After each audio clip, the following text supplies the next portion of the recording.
وبركاته. وعليكم السلام. نحمده ونصلي على رسوله الكريم. أما بعد، فقد قال الله تبارك وتعالى في القرآن المجيد والفرقان الحميد: أعوذ بالله من الشيطان الرجيم. بسم الله الرحمن الرحيم. وذروا ظاهر الإثم وباطنه. وقال تعالى في موضع آخر: يا أيها الذين آمنوا توبوا إلى الله توبة نصوحا. وقال النبي صلى الله عليه وسلم: التائب حبيب الله. صدق الله العظيم وصدق رسوله النبي الكريم. میں نور کے تڑکے میں جس وقت اٹھا سو کر، میں نور کے تڑکے میں جس وقت اٹھا سو کر، اللہ کی رحمت کے دروازے کھلے پائے. آتی تھی صدا پہ ہم جو مانگنے والا ہو، ہاتھ اپنی عقیدت سے آگے میرے پھیلائے. جو رزق طالب ہو میں رزق اسے دوں گا، جو رزق کا طالب ہو میں رزق اسے دوں گا. جو طالب جنت ہو جنت کی طرف لائے. جس کو گناہوں کی بخشش کی تمنا ہو، جس کو گناہوں کی بخشش کی تمنا ہو، وہ اپنے گناہوں کی کثرت سے نہ گھبرائے. وہ مائل توبہ ہو، میں مائل بخشش ہوں، میں رحم سے بخشوں گا، وہ شرم سے پچھتائے. یہ سن کے ہوئے جاری آنکھوں سے میری آنسو، یہ سن کے ہوئے جاری آنکھوں سے میری آنسو. قسمت ہے محبت میں رونا جسے آ جائے. آقائے گدا پرور سائل ہو تیرے در پر، آقائے گدا پرور سائل ہو تیرے در پر. میں اور تو کیا مانگوں بس تو مجھے مل جائے. میرے عزیز سامعین کرام اور محترم بزرگوں اور دوستوں اور پردہ نشین میری ماں اور بہنوں، اللہ رب العزت کا بے حد احسان اور کرم ہوا کہ اللہ رب العزت نے ہم سب کو ایک بابرکت مجلس میں حاضر ہونے کی توفیق عطا کی. آمین. میرے عزیز دوستو، سب سے پہلے یہ بات ہم لوگوں کو معلوم ہونی چاہیے کہ گناہ کسے کہتے ہیں. گناہ کہتے ہیں اللہ رب العزت کی نافرمانی کو. گناہ کہتے ہیں جناب محمد رسول اللہ صلی اللہ علیہ وسلم کے طریقے کی روگردانی کو.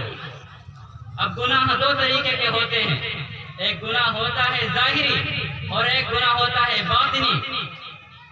مثال کے طور پر مان لیجئے حسد ہے، کینہ ہے، بغض ہے، عداوت ہے، جھوٹ بولنا ہے، چگلی کرنا ہے، نماز چھوڑنا ہے. آج ہماری مسجدوں کے اندر دیکھ لیجیے جا کر کے ایک نوجوان بھی نماز پڑھنے نہیں آتا. احساس مر چکا ہے ہم لوگوں کا، بالکل احساس ہمارے دلوں سے ختم ہو چکا. میرے عزیز دوستو، نوجوانی کا نشہ کب تک ہم لوگ برداشت کرتے رہیں گے؟ کب تک ہم اپنے نوجوانی کے نشے کے اندر رہیں گے؟ آخر یہ نوجوانی ہماری گھٹے گی اور آخر یہ نوجوانی ضائع ہو جائے گی اور ہم بڑھاپے کا شکار ہوں گے. کیوں نہ ہم اس نوجوانی کو بابرکت بنا لے، کیوں نہ ہم اس نوجوانی کو اس جوانی کو اللہ کی عبادت کے اندر لگا دیں. اور آج کا ہمارا نوجوان جنسی امراض کے اندر پھنسا ہوا ہے. میں کھول کر وہ گناہ نہیں بیان کرنا چاہتا. میرے دوستو، بہت ہی میرا جو معاشرہ ہے بہت ہی گندے ماحول کے اندر جا چکا ہے. جو نوجوان ہیں وہ بالکل ہی گندے ماحول کی طرف منتقل ہو گئے. میرے عزیز دوستو، ان گناہوں کو چھوڑنا ہے، ہمیں ان گناہوں سے توبہ کرنی ہے.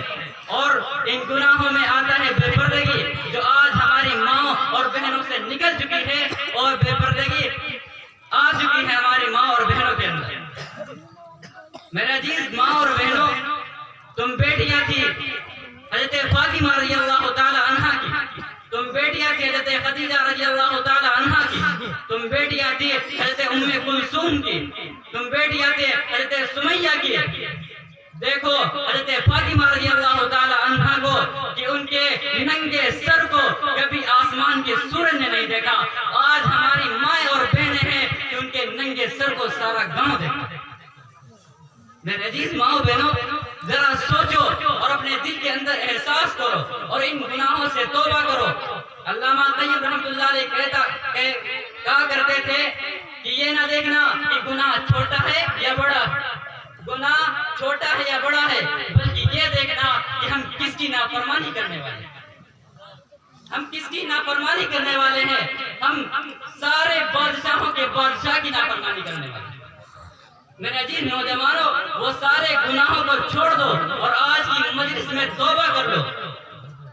اور اللہ نے قرآن پاک میں ارشاد فرما دیا وَذَرُوا ظَاهِرَ الْإِثْمِ وَبَاطِنَهُ، کہ چھوڑ دو ان گناہوں کو جو تم کھلا کرتے ہو، ظاہری طور پر کرتے ہو، اور ان گناہوں کو بھی چھوڑ دو جو تم باطن کرتے ہو، پوشیدہ طور پر کرتے ہو۔ ایک بزرگ فرمایا کرتے تھے کہ اللہ رب العزت نے میرے دل کے اندر یہ القاء فرمائی کہ میرے بندوں سے کہہ دو کہ یہ جو میرے بندے ہیں جب یہ گناہ کرتے ہیں تو مجھ سے پردہ نہیں کرتے، بلکہ اگر چھوٹا بچہ ہوتا ہے اس سے بھی پردہ کرتے ہیں اور میرا خیال نہیں کرتے، دل کے اندر احساس ہی نہیں لاتے۔ کیا وہ میرے بندے مجھ کو اس چھوٹے سے بچے سے زیادہ حقیر سمجھتے ہیں؟ میرے عزیز نوجوان دوستو،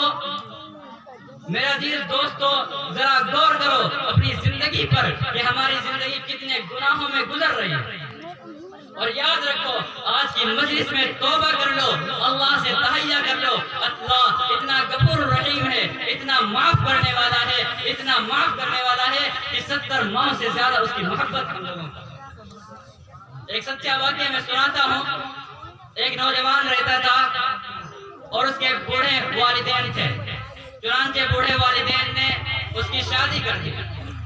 جب شادی ہو گئی، اس کی بیوی کام چور تھی۔ تھوڑے دنوں کے بعد اس کی بیوی نے کہا، وہ روٹھی رہنے لگی اور ناراض رہنے لگی۔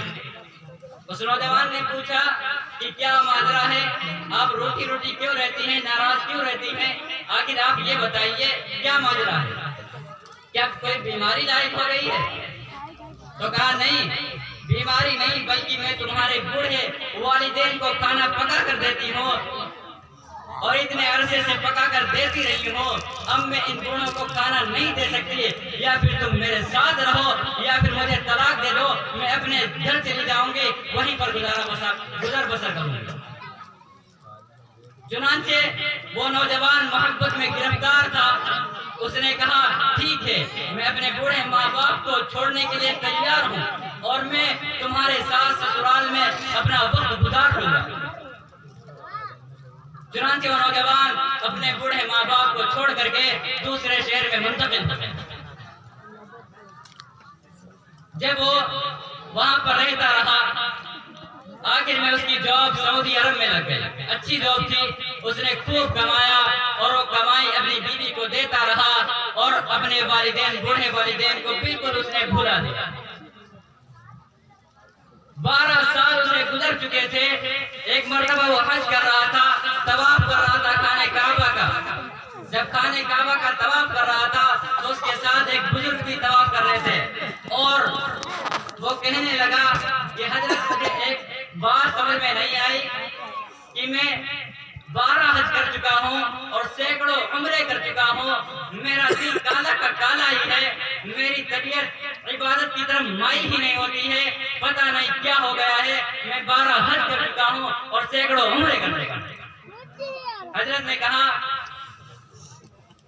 کہ آپ نے کسی کا دل دکھایا ہے، آپ نے کسی کا دل دکھایا ہے، تو اس نے فوراً اس کا ذہن گیا کہ ہاں ہم نے والدین کا دل دکھایا تھا، ان بوڑھے والدین کو ہم اپنے گاؤں میں چھوڑ آئے تھے اور اپنی بیوی کی محبت کے اندر گرفتار تھے اور دوسرے شہر میں منتقل ہو گئے تھے۔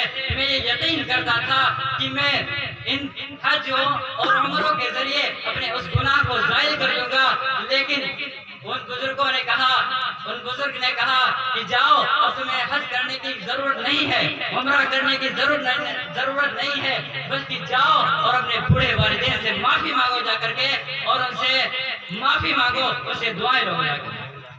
اس نے فوراً ٹکٹ لیا اور ٹکٹ لے کر کے وہ فوراً اپنے ملک واپس آیا.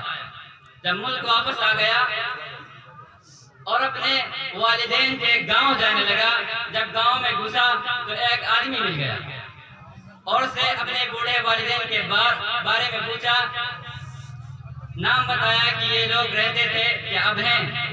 تو اس گاؤں والے نے بتایا کہ ہاں وہ لوگ تو تھے، ان کا ایک بیٹا تھا جو اپنے بوڑھے والدین کو چھوڑ کر کے اپنی بیوی کے محبت کے چکر میں وہ دوسرے شہر میں منتقل ہو گیا تھا. 12 سال گزر گئے ہیں، وہ ابھی تک آیا نہیں ہے. اس کا بوڑھا باپ تو گزر گیا دنیا سے، اس کی بوڑھی ماں ابھی تک زندہ ہے، وہ چارپائی سے لگ گئی ہے اور وہ اس کے میں نے سنا ہے اس کے اوپر فالج کا اٹیک بھی ہو گیا ہے اور وہ فالج زدہ ہے، نہ اٹھ سکتی ہے نہ بیٹھ سکتی ہے. اور پڑوسی اس کو کھانا پہنچا دیتے ہیں تو وہ اللہ کا شکر ادا کر لیا کرتی ہے، اور اگر نہیں پہنچاتے ہیں تو صبر کر لیتی ہے. وہ ایسے ہی پڑی ہے اور فوراً اس نے یہ جب جملے سنے فوراً وہ اپنے گھر کی طرف چلا. اور جب گھر میں پہنچا تو اس کے دل میں خیال آیا کہ میری والدہ مجھ سے بہت ناراض ہوگی، میری والدہ مجھ سے بہت ناراض ہوں گی اور مجھ سے کہیں گی دفع ہو جا.